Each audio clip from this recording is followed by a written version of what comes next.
Welcome to the Dork Forest. Jackie and her pals will never bore us. Shameless confessions about our obsession will make us laugh and smile. So let's explore the Dork Forest and dork out for a while. Hello and welcome to the Dork Forest. It's Jackie Cation. You know the websites, JackieCation.com, DorkForest.com. That's where you can get all of the information. You can listen to the show, you can buy merch, you can donate to the show, and everyone should. They should give me $100 a year, or whatever you have. If you don't have a lot of money, you'll be happy to know that we have a sponsor this month. Yes, the month of June is sponsored by TiVo. And TiVo can do it all the time as far as I'm concerned, because I'm kind of excited. They're getting me a TiVo. Yeah, it's the best DVR in the world. It's the first DVR in the world as far as I can tell. TiVo.com, by the way, you get $25 off if you use the promo code ATC, which stands for All Things Comedy, which is the umbrella the Dork Forest is under. But here's the thing.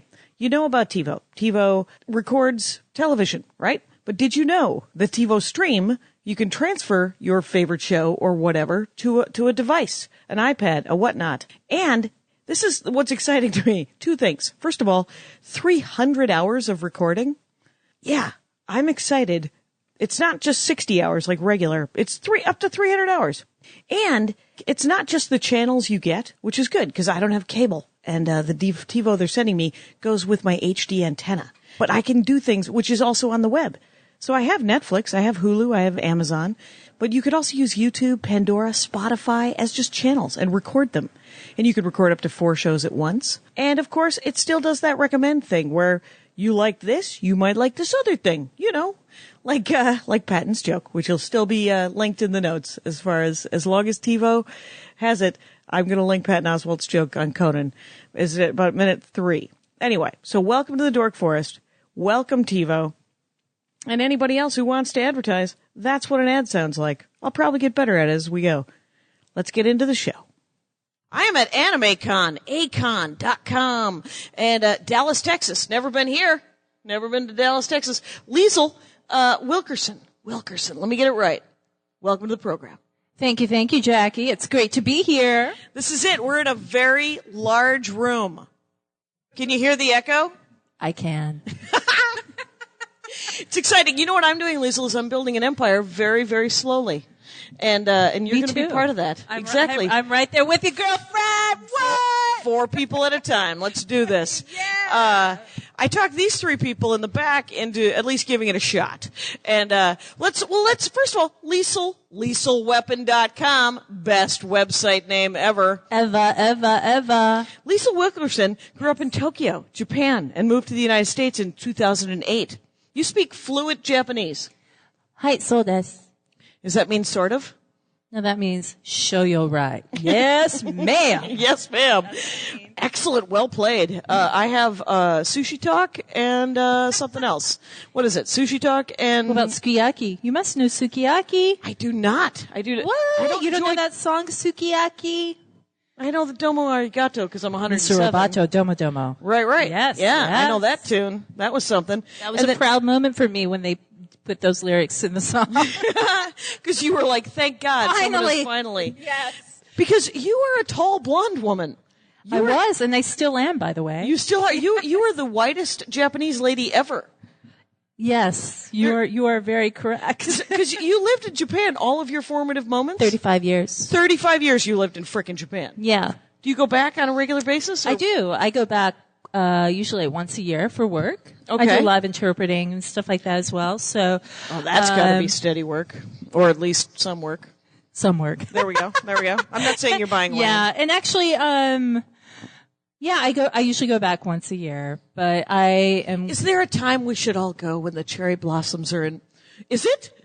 Cherry blossoms, one of the best times to go, absolutely. Another great time to go is when all the foliage and everything, like around in fall. Like October, November. So spring and fall. Yes, spring and fall. Spring and autumn, much like when you go to D.C. Correct. Excellent. When the Congress is on break. Yeah, and the great thing actually about going when the sakura are there, you have what are called hanami, which are parties. It's basically an excuse for Japanese to all get together and get drunk. Underneath the cherry blossoms, and usually it's in a cemetery. Graveyards. For some reason, I don't know. They're like, let's all gather where our dead are being kept and party. Exactly. And when I was for them. When I was first told about this, so this is when I was like 19, 20, when I first started working, because I started working in radio at the age of 19. Okay. And I was invited to my first hanami. Because growing up in Japan, of course, I went to international school, and then my family's American. So there was some of these aspects of the Japanese culture that I never really got to experience until I left and started working in the Japanese society. Right. So did you learn Japanese in the international school? No, not that much. I really started learning it when I was in radio. And when you were 19, you had to learn when you were 19? Yes. But going back, so from 5 to 8 years old. Okay. I was living in Sendai, which is the epicenter of where the earthquake and tsunami was hit a couple 2 years ago. Yeah. Yes. And during that time, I did learn Japanese. However, that's like talking on the playground and like, sore ga ii, okay, hi, kind of like that kind of stuff. So I really started learning more Japanese. Yeah, like the bulk of my Japanese ability is really from 19. Right. Yeah. And I have to say that hearing you say anything in Japanese, I automatically look at your boobs for subtitles. Just because I want there to be subtitles. I've been watching. You're right. I forgot to bring my boob subtitles. I'm so sorry. Your boob LED reader. It's, I think we all need a boob LED. All right. I feel slightly awkward that I've referenced your boobs, but we'll move on. That's okay. I'm okay with it. You're it's okay no with problem. It? All right. No problem. You're strong enough in your sense of self. Hey, I grew up in Japan. They talk about boobs all the time. They do Obviously. love a boob. They do love a boob and a nice butt.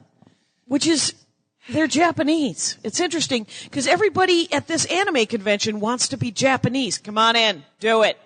Make it happen. It's going to be exciting. We're going to be talking. I should about probably boobs do a and butts. credit or two, right? Don't you think that you seem to have played every hot chick in a Tekken video game ever? Because that's how I roll, Jackie. That's how I roll. That's it. Yep, Make it happen. Yep. So, okay, Nina Williams and Christy Monteiro from the Tekken franchise. Would it be okay to tell you that I'm more of a Mortal Kombat person? You could take it. You would have been an amazing Sonya. Let's just say it. Really? I Okay. think you would have nailed it. You would have nailed it. You would have stuck the landing. I will keep that in mind. Because she also boxed.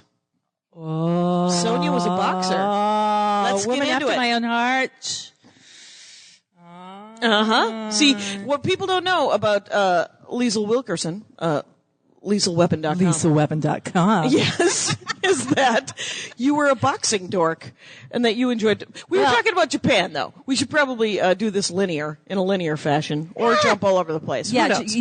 I'm good for anything. I Okay. mean, in my brain, I jump all over the place anyway. So if you want to do that, you can do that. You can Right. go linear if you want to go linear. So when you were 19, you're working all over Japan, or you're working in the radio industry in Japan. Correct. In Japanese. In Japanese and English, yes. Okay. So, the thing about radio in Japan, for whatever reason, they like to have a mixture of Japanese and English. So you kind of segue. So you go from, "Hi, minasan, o genki desu ka? This is Lisa. How are you doing today? Sate kyou wa?" And then, You translate so yourself. off and on. No, well, somewhat, sometimes. Okay. And sometimes, if you know that they kind of already know, like the English part, if you have a feeling that the audience will already know that English part, you just continue on and do another thought in Japanese. But, Okay. the Japanese love that style of radio. Where it's all mixed up together. Yes, they love that. And Yeah. do they blame it on MacArthur? Who do they blame it on? They do. It's amazing to me. Arthur. It's Yes. but did you, and so what are you thinking? Yeah, just do that. Let's just do it. This is what's happening. So you're welcome to the Dork Forest, by the way, you people who came in late. The Dork Forest is a podcast, dorkforest.com, JackieCation.com. A little stand-up comedy on this one, and with the brit. So, there you go. Liesl, so did you do voiceover work in Japan before you moved here? Yes. Turned off your own mic. There you go. Did you? Okay, sorry about that. There you go. No wonder they were on the stand. Now I understand. Here, give me this. Have that. Done. Thank you. You're welcome. Jackie. I'm a professional. Can't take this girl anywhere. I started getting into voiceover work through my radio work. Okay. So because I was on radio, I started getting a lot of other voiceover work. And it includes everything from video games and a little bit of anime, but also like company promotion videos just and sort of commercials. Yeah, so TV commercials, for voiceover stuff. Right. Just that announcement kind of stuff over the exactly, over and like radio stuff. I mean, all kinds of stuff. Right. You could probably do a hell of an ad and just like seamlessly slip into how great TiVo is. You never know. I could, but I've never used TiVo before. So, right. Yes, we don't have that in Japan. But now you live here, and you moved in 2008 to the United States, and started getting into. Did you get a lot more work in the States, voiceover stuff, or did you get more, or are you just still breaking in?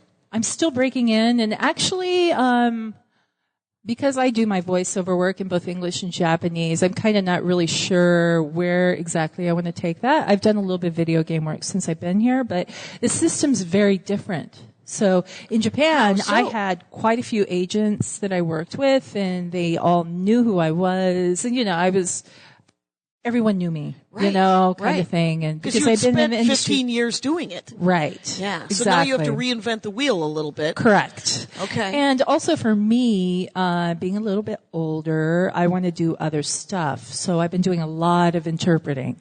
I do like simultaneous interpreting or interpreting even for Japanese voice actors. I've done a lot of that too. Okay. And like hosting their panels, what have you. Right. And I've also done, like last year, I was in Hong Kong for a month. I did on-site interpreting for the new Keanu Reeves film, Man of Tai Chi. Okay.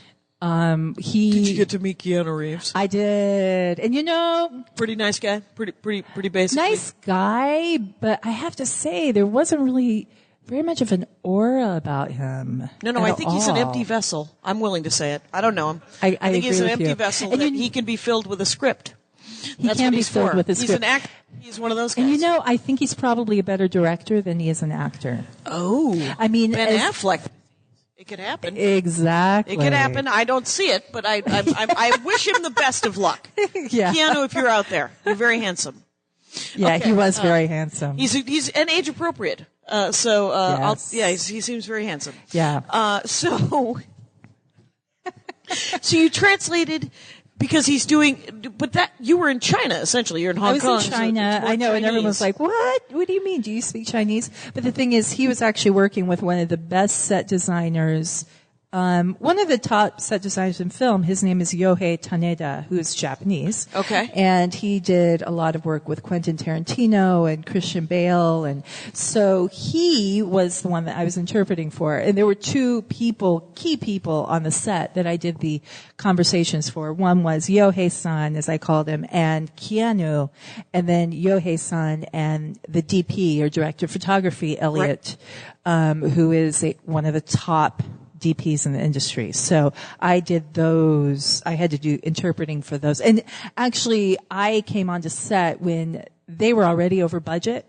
It was a very, you could cut the tension. It was like a pretty. They were like, chop with this. Let's pick up the pace. Yeah. So Keanu was facing a lot of stress, obviously, Okay. and he was directing the film. This is his directorial debut. Okay. And it's an action film, clearly. It's an action film. The Okay. guy who stars in the film. I think you might have had gotten a bad mic. The guy They who just stars don't in the like film? me. Oh yeah, the guy in the film who stars in the film, his name is Tiger Chen, I believe, and he was the one that originally taught Keanu all his stunts in the Matrix series. So they got to know each other then. Keanu's been working on the script for I think over 10 years and finally came out. It's kind of like his little baby, He's been working on it for a long time. He's giving him that option. Yes. He's giving him his directorial debut. Just in case, we got an extra mic, just in case there's trouble. Just in case. Thank you. Well, that's neat, and it's cool to be able to. I mean, because it's a unique skill set, right?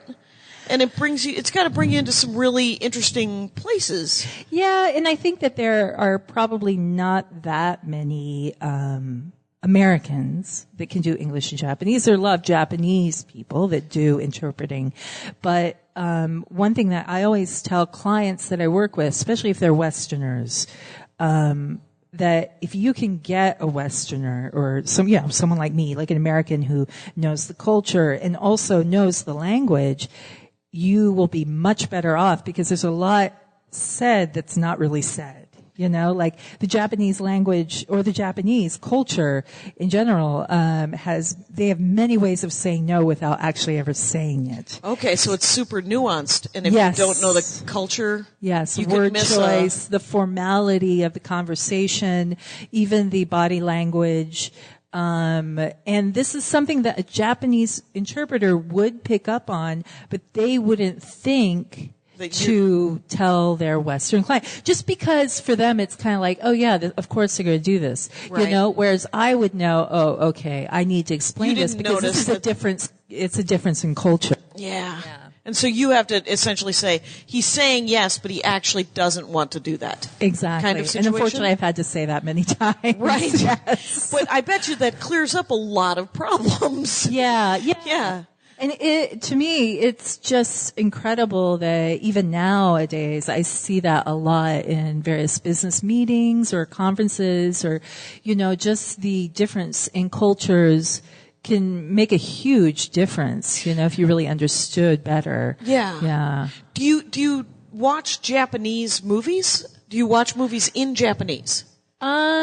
Depends. I sadly know nothing about of Japanese filmmakers live action and stuff. film. Yeah. Oh, yeah. But I think I used to watch a lot more Japanese TV when I was younger. Okay, Yeah. are there like sitcoms, dramedies? Are we talking soap A operas? lot of variety shows, as they call them. Variety Yeah, shows, so okay. and I'm sure some of you guys maybe have seen it like on YouTube or something like that. Song and It's like the dance? slapstick. Yeah, it's it's just kind of let's see what we can make this person do. Game like showy that. kind of. Showy You're like, kind we're of going to hit stuff. this guy in the head, and he's going to have to go through 19 different hoops, and then hopefully at Exactly. the end of it, we'll give him a candy bar because there's never any like real prizes anywhere No. but here. Yeah, they just do that just to do it. Right, they're just like, I could prove that, like the British will sit there and answer like weird, obscure questions about the 12th century and then get nothing. Yeah. And the Japanese will get battered within an inch of their lives and have to jump over things Yeah. and then get nothing for it. Yeah, and nowadays people are much more familiar with that. Yeah. However, I want to say like about 15 years ago or so when Dennis Rodman came over to Japan, he was Thank there. God he's traveling. Thank God he's always got to go somewhere. He was before he became ambassador in North Korea. He was ambassador to Japan, and he is a rebounder. He's not a free thrower. He's terrible at free throws. Oh, right. So, sports analogy, gentlemen. Yeah. But he came over to Japan, and he was on a very famous show, TV show, I think called Hachijidayo or something. It was one of the big TV shows, and You're they going to made need to him spell do that, by the way. Hachidor? Hachijidayo, which Hachijidayo. means it's 8 p.m. That's, Okay. That's It's 8 literally p.m.? what it means. Oh, that's Hachijidayo. Yeah, Okay. 8 p.m. And they made him do free throws, and he, of course, couldn't make any of his free throws, and they were all sitting around laughing at him, and it was a disaster. Needless to say, the client, Reebok, who brought him over there, they had to send him home. Was he Very quickly. humiliated? Completely. And he said, I'm never coming back to Japan again. Oh my God. I have no idea. Wow. You would think they would have told him it'd be like telling me you're going to be doing improv and not Yeah. stand-up comedy because I can't do improv. Well, so, and that's the thing. Like, I think a lot of times they don't really understand how much of a difference it is. Because in their minds, and I know what the client was thinking, Reebok was like, this is one of the top shows. We're getting eyeballs from all over Japan. So they're Right. like excited, right? Right. So they're like, oh, oh, Denny's son. Yes, very good, very good. You know? Right. And he was like, no, not very good. Not very good. It turns out he sucks at this particular task. Yes. Holy smokes. And they knew that going into it. That's why they set had him up. Yes, they completely set him up. Yeah. Oh, I they like them wanted more the for that. I like them more for that. I know, right? Because Dennis Rodman, bit of a tool, it turns out, has always been a bit of a tool. And, I'm not surprised. And you know what I like to do? Make sweeping statements about famous people. Yay, me too. If anybody's my got one, favorite anybody got a pastime. famous person you want me to extend just any sort of statement on, I'm in. Yes, get a photo of this. Definitely. It's, this is important. You rock star. You people can come in and pick up a flyer, maybe a free magnet. You'll like it. in. Anyway, so, but here, let's talk about the thing that did you box? Have you always boxed? I started boxing in, I want to say like 2005 or so. Oh. I've always had this thing where I knew that once I started boxing, I would totally love it. And I did. Really? Yes. So I love it. have you I seen love hitting people, especially when they don't hit me back. You know? It's the best. I mean, how could there be, I mean, it can't get any better than that. Is it all footwork though? I hear it's all footwork. Well, in my case, no. It's all punching? It's all punching. Yeah. Have you done any boxing like against an opponent, or is it all against a bag? Well, funny you should mention. Yes. I actually have a very funny story. And this is one of those things, chalk it up for only in Japan could you ever get away with doing this. So this is kind of a long story. I hope that's okay. Well, then let me introduce to these new four people that we're talking with Lisle Wilkerson, who does a lot of voiceover work and Japanese interpretive stuff, Tekken. Anyway, she was in Lost in Translation. Very exciting. Anyway, LiesleWeapon.com. And Jackie. And Jackie Cation. Hi. How's it going? Stand-up comic. You can see me do stand-up on Saturday. Okay, go ahead. So I was doing a radio show. I was directing and producing and hosting it called The Lisle Weapon Show. Oh. And this was a show that I wanted to do because I've been in radio for, 15 years. And I wanted to, I knew this would be my last radio show before I left to come over here to the States. So I wanted to put something together that I felt really strongly about. And I wanted to do something for women. I wanted it to be kind of inspirational and like kick ass, just kind of cool. Let's party, man. Let's do this. Yeah. So, and one of the aspects of the show is I wanted to really put together this whole thing where at any time in your life as a woman, you can just hit the restart button and you can kind of start a new chapter and kind of not clean the slate, because I mean, there's some parts, of course, you can't do, and my part of this journey was that I wanted to start training as a fighter, as a boxer. Yes. And I wanted to document this process, and I wanted to have the end be in a ring against an opponent. Whether I won, whether I lost, I didn't care. I just wanted to get that experience. Okay. So I Muhammad Ali's daughter, not the woman you want to fight. With, man. She kicks butt. She would be taking names. And she does, exactly. And so I talked to the agency that I did Lost in Translation for, because they work a lot with various fighters in Japan. And they said, so this is what I want to do. And I'm just like explaining. I even had a PowerPoint together. And they're like, well played. Yes. I was very serious about this. And we're like, Lisle-san, so desu ne. The tea sucking, doing all that. I'm like, okay, things are going good. And I got home 2 weeks later. I get a phone call from them and they're like, chotto, little bit different from what Lisle-san said, but would you like to be in a fight? And I was like, what? No, completely different. What are you talking about? Wow. So no training. No training. Just get in the ring with some animal. Right. And beat each other to death. In 2 weeks. In 2 weeks. And we'll film it. And I'm Hello like, and welcome to Japan again. Yes. And I said, what are you talking about? And they said, well, we have one of our talents. And, first of all, really talent. This person is in the ring. So, one of our talents who is doing this fixed or rigged fight is in the hospital because she got seriously injured. So we were wondering if you wanted to take her place. And I thought, and take a dive? and take a dive. And wow. But then, and I'm thinking to myself, oh my gosh, you have got to be kidding me. But then on the other side, I thought, when would I ever Wait a minute. experience something like this? This is the most incredible raised thing. in Japan. You're like, well, maybe. I don't know. I could take a punch. Please, hit me. Yes. Yeah, exactly. Awesome. Yeah. And so I told the agency, give me one day to think about it. And yeah.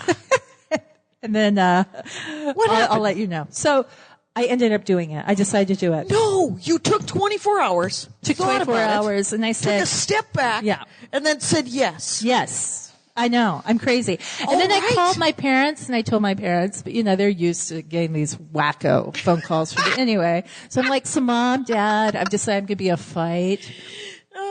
What? Honey? What's happening? Honey? Be careful. Be careful. All right. I'm going to wear culottes and a tank top, and I'm going to Turkey. What do you think, Mom?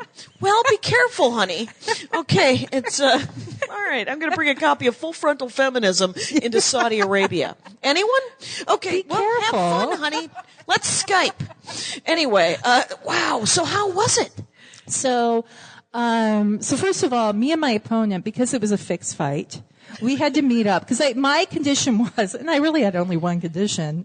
Well, Not the face? Not the face. Yeah, I did say that. Okay. Well, so I said, I need to see who my opponent is. I need to meet her, and I want to feel comfortable with the situation. Yeah, like I'm ever going to feel comfortable with the situation, but So we meet up in a karaoke room. Excellent. In Japan, Karaoke. because she's an actual fighter. So if people saw me with her, they might know what was going on. That was my question. Did anyone else know that the fight was fixed? Whoa. Like the people gambling? Like the people? No, my friends knew, and they were going to bet against me because they knew I was supposed to lose. Just so not fair. I was like, really? You guys, no. Wow. It's the Industrial Revolution all over again. This is not okay. I feel like you're like Daredevil's dad. I don't know. What happened? So then she showed me her signature move. She said, well, one of my favorite moves is the neck kick. I said, no, you're not doing that. Nah, nope. And then she said, okay, well, I also do the knee kick. I said, no, you're not doing that either. Let's compromise here. So we came to a compromise of waist kick. Yeah. Also mid-thigh kick and then mid-calf kick. Okay. And then we rehearsed for 2 days. So meanwhile, of course, I'm not even really understanding what I'm getting myself into. Right. My whole thing is, coming from a DJ's point of view, I'm like, oh, what am I going to do about theme song? That's all I'm worried about. Not even thinking, hello, you could really get hurt here, you know? And wait a minute, I thought it was boxing. Why is there kicking happening? Is it UFC? What's happening? So this is MMA. So I was coming Mixed in martial arts. Mixed martial arts. And so we were coming in from different styles of. So I was coming in from a boxing point of view, and then she was coming in from a kickboxing point of view. Okay. Yeah. And so day of the, actually the night before the fight, when I had to put my mouth guard, I had to. For the first time. Yeah. And make it, custom, whatever, customize it to your mouth. That's the first time I thought, oh my gosh, what am I getting myself into? Seriously, it finally hit me then, and this is 7 years ago. 7 years ago. You are not 17 years old at this time. Okay. Not at all. Moving on. Just making a note. Yeah. Okay. And so, but I was like, oh well, it is what it is. I've committed. You're going to do it. So you said I'm going to do it. Yes. Did you get an okay bag of money for taking the fall? Oh no, totally not. It was $500 or something. Okay, but then also coming to the venue. Right? Okay. I get to the venue, and I see this other American woman show up, because they've even given me a manager, right? Wow. Who I met for the first time, right. Ricky. And so he was my manager, and so he took us to the venue, and I'm talking to this other American girl. So what are you doing here? She's like, oh, I'm here to sing the national anthem for the championship match. In Japanese? Championship. No, in English, for America. The United States national anthem. Yeah, and I'm thinking, I'm sure that has nothing to do with me. And then I get to the venue, and then as I'm there, I'm like, and then my manager says, oh, Lisle, we all have 5 minutes at the ring to do shadow boxing. Right? To warm up. I'm like, oh yeah. And I'm really going to know what to do. Right. I think not. Because you've taken nothing at this time. There's no training so far. I have just done boxing integrated workouts with that guy with the shaved head in the videos. That guy? Which guy? The kickboxing guy who's getting you get in shape because of the who knows? Anybody? Billy Blank? Oh, Billy Blanks. Yes. Japan loves Billy Blanks. Who doesn't? Yes, Who doesn't? Yes. It's I did Buns of Steel back in the 90s. Yeah, I did some Buns of Steel. VHS. Good times. All right. But, okay. And, so did you shadow box? No, because I was like, I wouldn't know what to do. I'm gonna be like,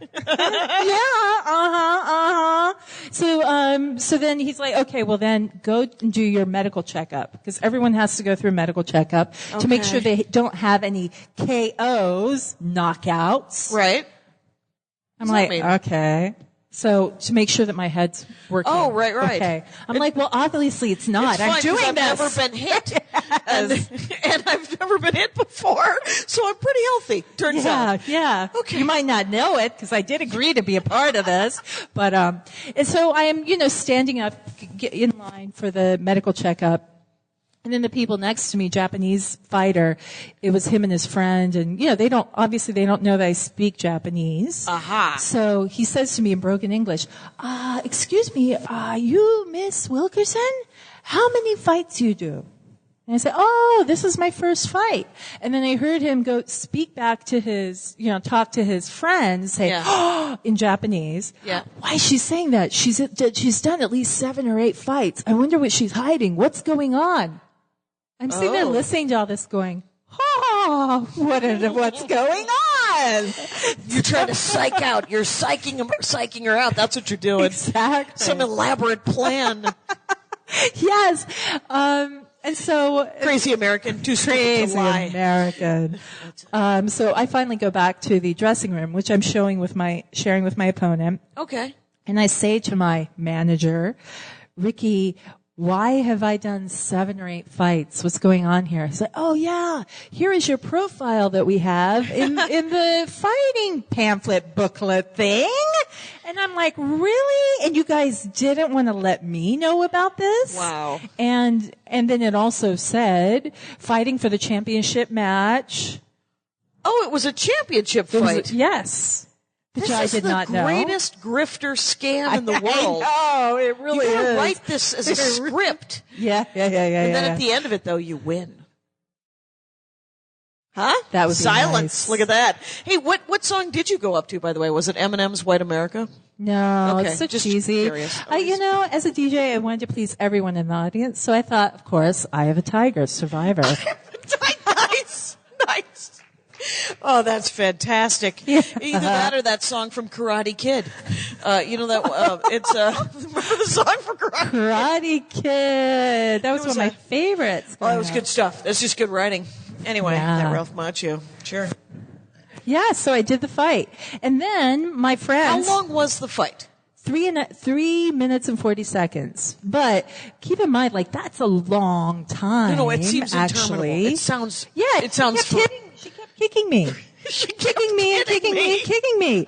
And my girlfriend, who was there with her daughter, so everyone, my friends, I had about 15 friends, the ones that said that they wanted to bet against me, right? They're up near the bar, just oh, I don't know if we can handle this. Lisle's getting beat up. I'm like, you guys, You guys are going to have Kobe beef after this. Yeah, because... After their vodka tonics, exactly. But yeah, and Linda, one of my best friends, she lives in Hong Kong, but she said that probably halfway during the fight, my face just completely changed. And I was like, oh, hell no. I'm tired of this. But we did exactly as planned. Okay. The choreography, as I call it, went out. Yeah. And then, and here's another interesting, funny part of the story, is that 2 weeks later, I was kind of telling I was doing volleyball when I was in Tokyo a lot, and I told everyone in my group about the fight, and they're like, Lisle, did you know that your opponent's father is a very well-known mafia? I'm shocked. Shocked, I tell you. Yeah, I know. I was like, oh, well, it's a good thing. Gee. I went by the rules. Yeah. Good thing you didn't take a pot shot or anything like that. Not that I ever could have, but yeah. It's the Japanese Rocky, and you can, Rocky. Rocky? Yes, not Rocky. Rocky! Oh. Which is Thor's little brother, of course. I digress. Thor. Oh, Thor. Thor. Daisuke Thor. In the middle of that story, I have another Japan question for you. Have you Yes. ever had actual Kobe beef? It's delicious. It's so incredibly delicious. Oh, Yeah, my they massage gosh. the damn thing, right? Yeah, they feed them beer. Yeah, They feed them beer, yeah, they massage absolutely. them. It's a sweet Yeah. life. Yeah, Until it's very much over, so. and then we eat them. And then we have fake Kobe beef. Have you tasted the sort of the Americanized Kobe beef? No. Okay, I refuse to. Well, no, because it would be a good taste test. You could be like, no, that's just regular beef. I'm not sure how good I am at tasting. Okay. I do wine tasting and everything tastes the same to me, but I still, That's consume called it, of wine course. drinking, by the way. That is not as much wine tasting as... I'm like, Woody? No, I don't really think so. Try again. Yeah. This seems to have a very full body and a nice kick. Could I get more of it? I love full bodies. So then did you start really training in boxing? Is that what happened then? From then? Well, I was kind of doing a lot, it was being integrated into my workout then. Okay. And then I came to the States and then I thought, I would really like to cosplay as Nina Williams in Tekken. And so about a month ago, I restarted. I'm training again. Okay. So I am training. Are you going to do it here at AnimeCon, at A-Kon this weekend? No. So are here's not the yet one thing I have to say. The older you get, the harder it is to get back into shape. Thank you. I learned that the hard way. Oh yeah, I was never in shape, so I'm very lucky that I will always be cosplaying a man. No, I don't know. I don't know what I'm gonna do. I brought my Amelia Earhart, is what I brought. I have an Amelia Earhart hat with goggles, because this is the safest space in the world to wear that. I'm finally going to get to wear my Amelia Earhart in public and not have anyone look at me, and I don't have to make fun of them again. Because I wore it, I went to a hipster coffee shop in LA and I wore my Amelia Earhart after I bought it. And that's it. Goggles down and everything, and then just live tweeted everyone who gave me a hairy eyeball. And I was like, oh yeah, man capris, you're going to judge me? You're going to judge me. And it was fine. It was a lovely hour and a half of my life where I just sat there and I'm like, that dress is dumb, lady. I don't know. All right, that dress is nice, but okay. Well, the thing is, it was. Yes, Amelia. I owned it. I own my Amelia Earhart. That's what it's all about. It's about owning. That's what everything and anything you do. That's it. Own it, girl. Own it. I have seen some amazing costumes already, and it's Yes. day one of this A-Kon. It's incredible. And the amount of detail that, everyone puts into it is just incredible. And it's funny because, so I do these panels when I go to various anime conventions. One is the Memoirs of a 6 Feet Blonde Geisha. And, thank you, Jackie-san. Domo arigato. Domo arigato gozaimasu. That's all I know. Okay. And I can say ni hao ma, which is in Chinese, Ni hao. actually. Yeah. Which is just how are you? And then I can speak 3 words of Armenian. Anyway, so that's not going to do anything for anyone.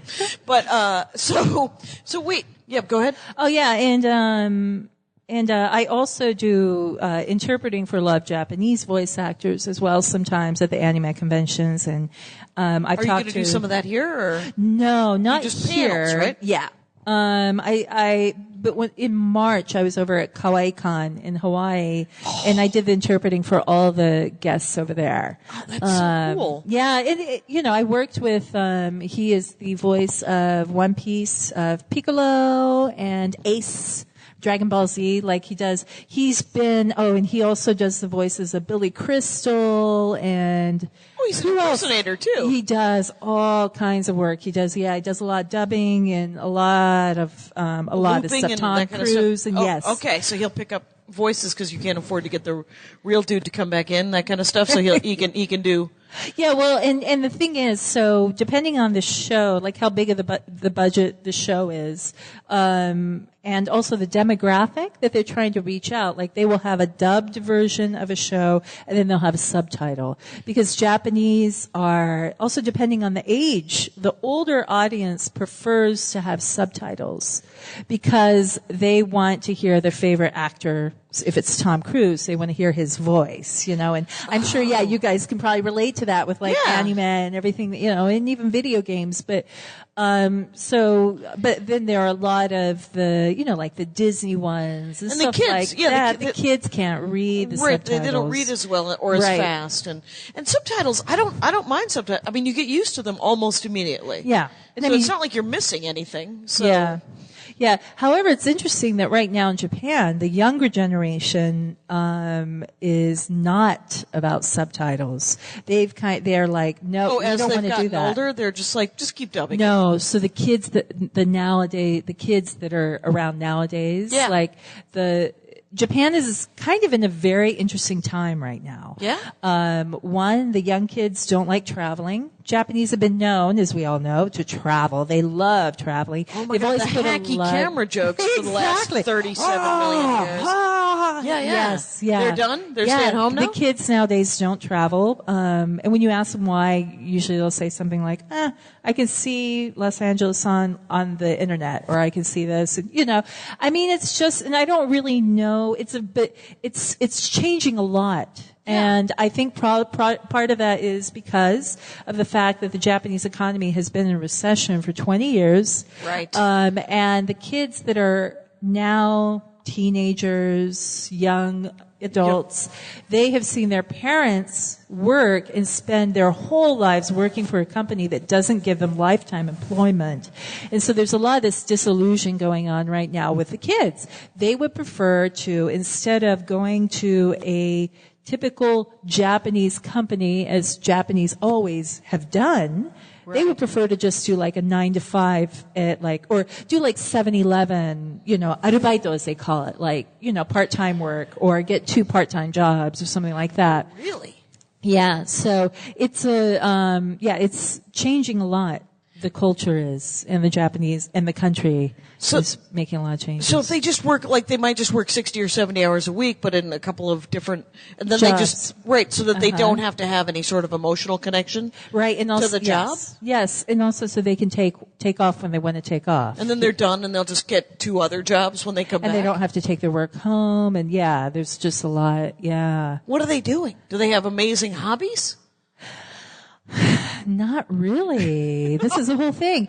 And That's unfortunate. So, and for me, coming from a media point of view, because I've always enjoyed knowing what's going on at that time with the youth. And Shibuya, I used to work in Shibuya, which is the young district of Tokyo, for so many years. And so for me, it's really important. When I do go back to Japan, I always connect with, my friends who are in music or in TV, and I kind of get an idea. And even like taxi drivers, when I'm in the cab, I'll ask questions to kind of find out what's going on. Right. But right now they're like, we don't know what these young kids do. I mean, they spend most of their time at home, and they'll have their friends over, but obviously this is not a big apartment. Like in Japan, the average apartment is like 6 tatami mat, as they call it, rokujo, which is a small room. I mean, it's like the size of these bathrooms here in the hotel. Okay, so like 100 square feet or maybe 500 square feet or... I know, math is hard. Not sure. Hard to visualize, quite honestly. Maybe it would be about 100. Yeah. Yeah. So and then they have a roommate, or they live alone, or do most people live alone in their own Depends on where they are. If they're living in downtown Tokyo, a lot of them will have roommates. But what they'll do is they'll have people over, and then they'll just have what are called nabe parties. So, they'll have, but they'll spend most of their time texting and on their phones. It's like, so you guys don't even talk to each other. Yes. Oh, you would be amazed. I mean, when you go on the trains in Japan nowadays, there's no talking at all involved. Everyone's just on their phone. Yeah. Oh my God. Yeah, it's I hate kind of them. crazy. I hate the children. I hate the children. Children, get off your Yeah, phones. but and I mean, I think I do think that. I mean, I don't know. We'll have to see how things go, and a lot of times, I'm sure some of the kids will probably they'll end up doing what their parents have done. I'm sure, because that happens a lot. Because the culture is incredibly strong. It's hard with to a get pull, out of. Yeah, But yeah, I think it's just a lot. But it's taking later anyway. Like all people, like when I was 18, my parents were like, "It's been great. Get out." And but now people are like they're 27 and they're still living at their parents' house, and and we made fun of that guy when I was 27. I was like, "What are you doing still living with your folks?" And he said, "You have to stop doing that because I'm never moving, and eventually they'll live with me because they'll be old, and then I'll get their house." And that is exactly what has occurred. But he's a very nice man. Anyway, so the thing is it does seem to take longer to get started now, and there's so much affluence in sort of Western, and not even wealth, but sort of affluence, just sort of enough leisure time to get depressed, enough leisure time to get my father, who is not to be taken as a role model by anyone, but he says things like, "I can't believe, you read all these science fiction about dystopian futures. Nobody ever cares about like the dystopian present. Look around." And so you're just like, well, that's cheerful. Thanks, you. Dad. And but he says things like dictatorships keep people busy, right? When you're poor, you don't have time to be depressed. Nobody is. Shoot, and you're like, all right, you're a button pusher and a jackass, but I love you. And it's fine. But the thing is, but there's just enough time now so that they can sit around and text each other on a $300 phone when they're sitting at 100 feet from each other. And you're like, oh my God, go outside, go read a book or something. But it's weird. Yeah. It's interesting because what conversations are happening on texting? I've never had a meaningful conversation on text. No, me neither. Has anyone in this room had a real heart-to-heart? You've had a heart-to-heart? There's been some heart-to-hearts in the back? All right. We'll talk about it after. I'll need to know. How did that happen? What actually? What came down? It's true. So I suppose the Japanese thing is fascinating, which is why. Yeah. And people never know you speak Japanese, and so they say weird shit around you all the time. They're just like, oh yeah, look at that lady. I've had many a time where I've been in the elevator, or I've been in the train or something, and someone will be saying something about me, and I'll be like, だからさ、最初に日本語わかるかどうか知らないとダメなんだよ. And I'll just like rattle off and they'll be like, my mistake. Sorry, ma'am. Excuse me. Excuse me, madam. Yeah. And, yeah. That's my angry Japanese voice. And then I have my kawaii Japanese voice. やったーもうそんなことしないの Oh my God. Yes. What is That is awesome. Yeah. It makes you, sometimes it's gotta be great to be able to speak like a language that nobody knows you can speak, right? Because you're just walking around and they're like, well, she might know Norwegian. And, I get that. Are you Swedish? No, I am not Swedish. So do you speak any other languages? No. I that's pretend to plenty, speak French. You can speak, you took some French? I took a little bit of French. And so then when I was in Paris, I thought, you know what? I'll just use the phrases that I know. Comment allez-vous? Assez bien, merci. Et vous? And then I'll make other ones up to go along with it. Why not? Mumble. So, yeah. The French love that, by the way. Yes. Well, my cab driver didn't really love it because I kept hearing this woman on the phone. She was saying, exacto. And I'm thinking, exacto. I must use. So I get in the cab and I'm like, at that time I did know a few phrases, so I was much better off. And then he says something. I said, exacto. This is not French. This is Italian. Yes. I said, hey, you understood. That's all that matters. I go back to being the ignorant American. No. Yeah. It'll all fall apart in about a heartbeat. Exactly.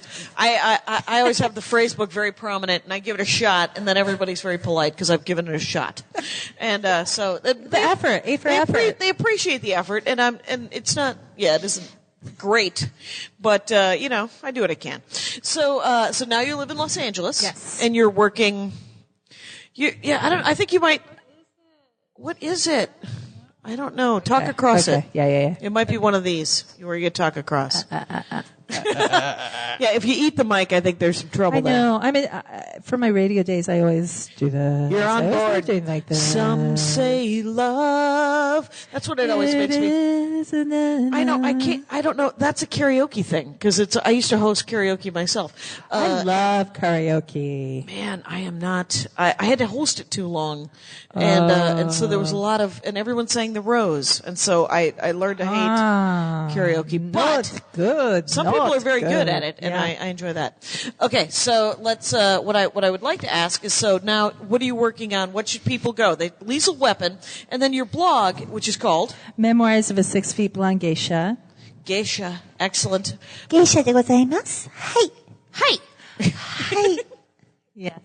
And that's your blog, and then Yes. and people can, and I went to your IMDb page, and there's plenty of things that people can go see your work and stuff like that. And what is happening boxing wise? Let's go there. Well, I just started training again. My first week, though. Oh, your first week. Okay. No. I'm into my 4th week now. Okay. But, my first week, I got super excited because there were a lot of cute guys in the boxing gym. And so I'm like, yeah, with my cute little pink gloves that I have. I saw the pink gloves as an Yes. Yes. And I kind of hurt my rotator cuff. Oops. Yeah. So I'm doing rehab. Okay. I'm kind of strengthening because I guess as you get older, things kind of don't really bounce back. Yeah, I want those stones from Cocoon. I don't know if you ever saw Cocoon, the movie Cocoon. There were these alien stones. You put them in the pool. Oh, yeah. You swim with the stones, yeah. and then all of a sudden you can have sex again or something. And old people can bend over. Me too. Yeah. Yeah. It's going to be great. But so I am working out once a week you're with a working trainer. out different. Like you're just trying to strengthen those. Yeah, and maybe it's from spending so much time in front of the laptop as well. My trainers told me that he has had numerous clients who have the same problem where the rotator cuff is really hurting them, and that leads to numbness on the left side of like the arm and everything, as well as the neck. Yeah. And it's because we're hunched back. I mean, we're hunched like this, hunched forward. So you have to kind of do this all the time. And it's true. I'm having to rebuild myself physically, and it's so frustrating because I'm so used to that you just sort of pushing through. rebooted, and you're like, well, I'm going to learn how to do this, Yeah, because I'm number 2 in the world, remember? I was in a boxing match. Right, you're the match, second champ. Number 2 in the world. What? I don't know what I'm number 2 of, but that's okay. I'm still number 2. You're number 2. Oh, you have a question? Oh, will there be a rematch? Absolutely. All right. That's right. Once you are fully trained up again. And I will pick a different theme song this time. And you will pick a different theme song. You can pick that Karate Kid song. It's yeah. But I would like to, does anyone else have any questions? Just a Japanese question, a video game question, a question about boxing, or just a life question? Would you like to know what other bad life choices Lisle might be willing to do? Because I've made many. It's true. I want to take skateboarding myself, and I have been alerted that it might be something for my next life because I am not a gazelle. and I will fall off and break a hip. But I'm because I want to learn minor details. What? Right. What do I need a hip for? Right? Exactly. They replace them on a regular basis. Don't you have another now. one? Just use that one. I do have two. And but I have to say, Lisle with Wilkerson, and because I keep wanting to say Witherspoon, which is not happening. Well, Wilkerson. I do not know Reese personally, but one day she'll do a Japanese-related movie, and you will be the translator. That's right. You will affect change at a grassroots level. Get out, the two of you. No, I'm kidding. You're loved. The universe supports you. Okay, but we're wrapping it up because this has been lovely. Thank you so much. Thank you, but I have so many more stories to tell, Jackie. Oh, then tell another. I don't care. I got a bottle of water in front of me that hasn't been drunk. Do you want to leave us on a good one? Sure. I can tell you a little bit about Lost in Translation. the film that I was a part of. Bill Murray. Bill Murray, Scarlett Johansson, and Sofia Coppola was the director. Yeah. And it's funny because my connection to the story actually begins 10 years prior to when the film was actually shot. And Sofia Coppola, so Lost in Translation is based very loosely on her life. Oh, is it? Yeah. So she used to go to Japan all the time because at that time she was dating and also married to Spike Jonze, who was paid a lot of money in Japan to direct commercials and also direct music videos for Japanese bands, what have you. So he was always going to Japan, and they were always staying at the Park Hyatt. Okay. The Park Hyatt is in Tokyo. Park Hyatt is in Tokyo. Okay. It's where, it's the hotel. It's one of the best hotels in Japan. Very high end. I believe a 5-star hotel. And, that's where the film took place. A lot of the scenes, the hotel was Park Hyatt. I feel like the greatest hotel in Japan treats you like your Kobe beef. Like they force feed you beer and massage you. Yeah, I think you're right. Yes. I would not be surprised. Anyway, but, okay, so. And so this was 10 years before Lost in Translation came out, and at that time I was doing a lot of TV interviews for a very popular Japanese TV show called Countdown Groove. And it was a lot of, we did everyone from Backstreet Boys, Ace of Base, anyone and everyone, Kid K. I don't know if you guys even know who that is. No, but I will Technotronic, and like Cheryl Lynn and Shaka Khan. Okay. And we were getting ready to, and Prince, we did him as well, who is my favorite. I dork out on him all the time. Next absolutely adore him. Next episode about Prince. Yes. All right. I lived in Minneapolis for many years. I know nothing about Prince. He sang about a small car at one point. That's what I got. That's what's coming to the fore for some reason. Little Red Corvette. That's it. There we go. Okay. So that day we were getting ready to do a interview with Sonic Youth. Okay. Very popular, they're like the godfather of punk rock in UK or whatever. Yeah. They had just come out with their 12th album and they were there to promote it and also do some live shows. So we were setting up in their suite. We had everything good, ready to go. And then all of a sudden the door opens up and this girl just bounces in. Hi guys, can I just hang out with you because I really don't have anything to do today? Oh, okay. And really obnoxious. I'm sitting there looking at her going, who the heck are you? Gutsy stuff. Yeah, because for me as a interviewer, it's always really important to try to get that person really comfortable so I can start a synergy with them and kind of, get the flow going. Right, sure. And so, so we do the interview, and then there are a few times when she kind of interrupted, and I was like, oh, she's so obnoxious. Oh my gosh, And, then we leave as we're leaving the suite, after we are finished, I say to one of my, staff, who was that? And they're like, oh, Sofia Coppola-san desu yo. I'm like, okay. Okay, pedigree, fine. Yes, exactly. And of course, now that was before Godfather 3. Oh, right. Where, and for those of you who know the history, she was in Godfather 3. She was panned for her performance. A lot of people ruined it, man. That's what I'm told. She ruined it. Yes. Anyway. And she got a lot of hate mail because of that. So then fast forward to, I got the phone call from the agency. Oh, the same one that put me in the championship match. So they called me up and they're like, "Oh, Lisle-san, we have a audition for you. There's one speaking role for sexy businesswoman for a new Bill Murray movie." I'm like, okay. So, okay, sure. So I go there. It's a complete cattle call. There's so many different people there. It's just crazy, right? I'm thinking to myself, okay, no, I'm just not. And is it everybody? Is it Japanese and no? Is it it's only Americans? But the thing is, because in Tokyo there's so many modeling agencies, so actually a lot of models were there, and it was a lot of people. Okay. And then I went there, and completely thinking that I wouldn't get it, and they take our photo, and then I'm leaving the the audition room, and then someone taps me on the shoulder, says, "Excuse me, can we get a few more pictures of you?" And then all of a sudden, out from the dark comes Sofia Coppola, Who's been hiding the whole time or something. I'm like, "Where'd you come from?" "Oh, that's like what Prince would do, kind of." And she's kind of directing the photographer gang, and so she must have remembered you from the interview? No, absolutely not. In fact, to this day, and I had not had any interaction with her, since that one time, and so I did not have a good impression of her. But so anyway, and then I find out, many thanks to the wonderful agency that I dealt with, I found out the week before the film that I had gotten the part. Oh my gosh. Yeah, because they called me for another different job. And so I called about that job, and they're like, "Oh, Lisa-san, congratulations." "Congratulations on what?" "What? You didn't know?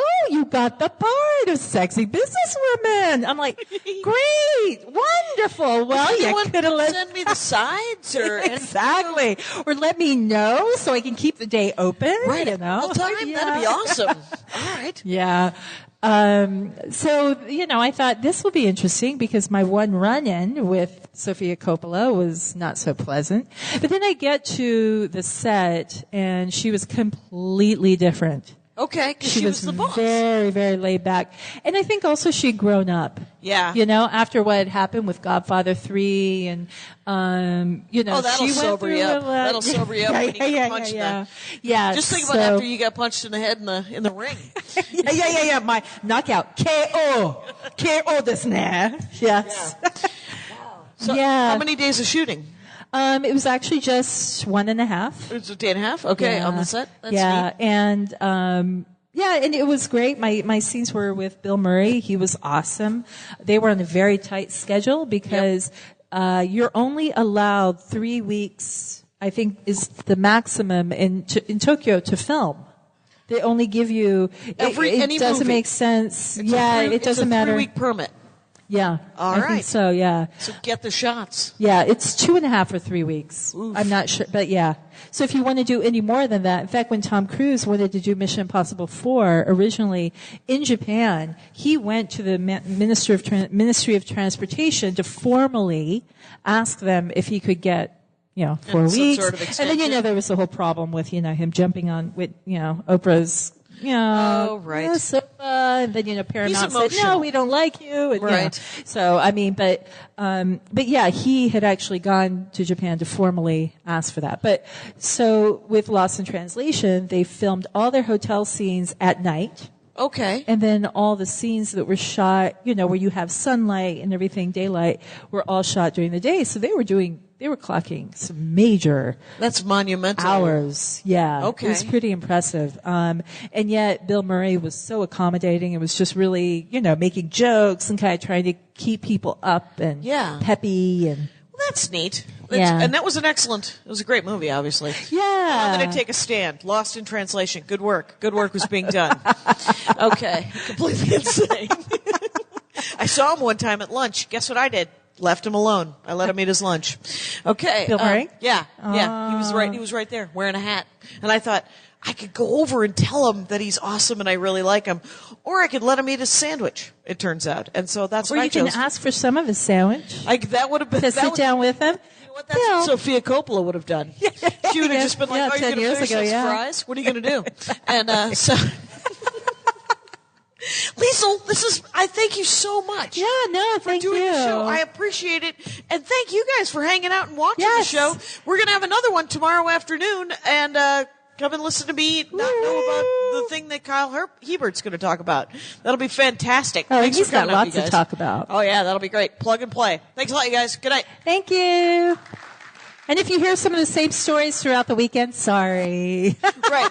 And if you guys want flyers, I'm going to sell T-shirts, but I think I'm selling them at Artist's Alley or some damn thing. But if you want to get flyers for the podcast or listen to this when it's dropped online, feel free. I'll be here. She'll be here too. What the heck? Come and meet us. We're nice people. Yay, thank you. And here's where we're putting the credits now. Thanks so much for listening to the show, you guys. Patrick Brady, making this audio go seamless, right? Vilmos fixing the websites.